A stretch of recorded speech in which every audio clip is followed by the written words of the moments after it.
Here's a global map of the geopolitical situation in the world today, and today being the 14th of October, 2023. So I'm using chess pieces to represent two things. One is GDP. So the higher value the chess piece, that represents the military spending of that particular country. And then secondarily to that is either membership in the G20 or a lower spending on their military, or their membership in the BRICS, or their intended desire to join the BRICS. So let's go ahead and get started. We'll start here with the United States. Clearly outspends the globe on military.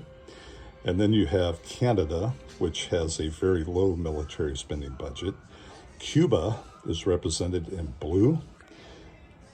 Blue is either Russia or China alliances. And you have Brazil, which is part of the BRICS. And they also spend quite a bit on their military. They're represented by a knight. And Argentina has expressed a desire to join the BRICS. Moving over into the NATO countries, the queen under the United States for spending is the United Kingdom. And then you have Spain, spends very little on their military. France and Germany are about equal.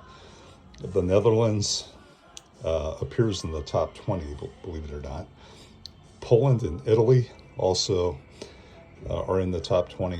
And then you have Ukraine that is represented by a value piece, the castle, only because of all the military support and aid that they are receiving from NATO and the United States in their current war with Russia.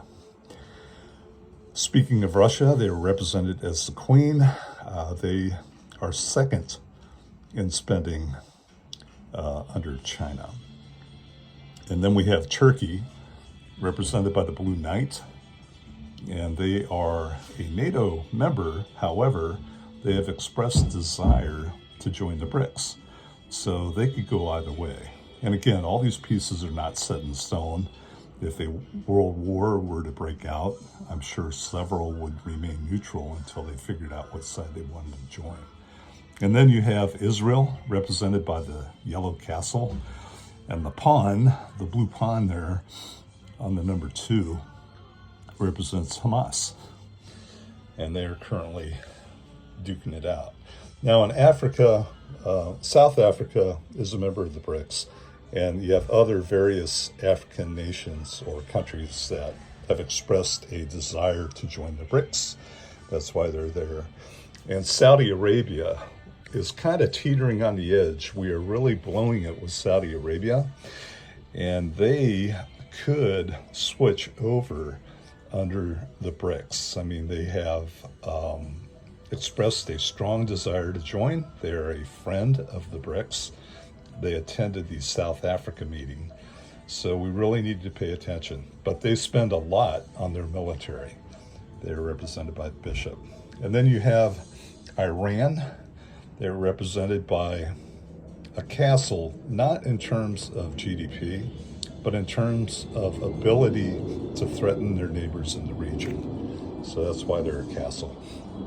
Then you have Kazakhstan, which has expressed desire to join the BRICS.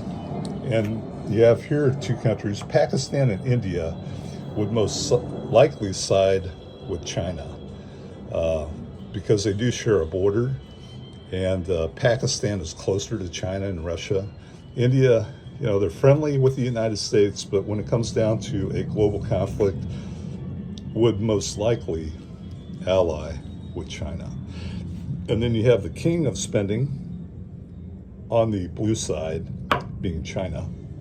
They're second to the United States, a far second, but things are very cheap in China. So keep that in mind. It's not just GDP, it really comes down to hardware.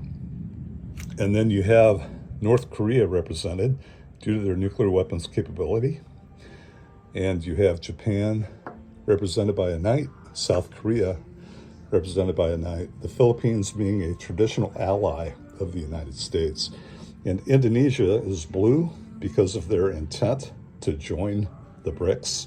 And then Australia is a traditional ally of the United States, but they also spend very little on their military. So that is the world in a chessboard, and I'm closely looking at developments here because this could get hot. This is the Cold War sailor out.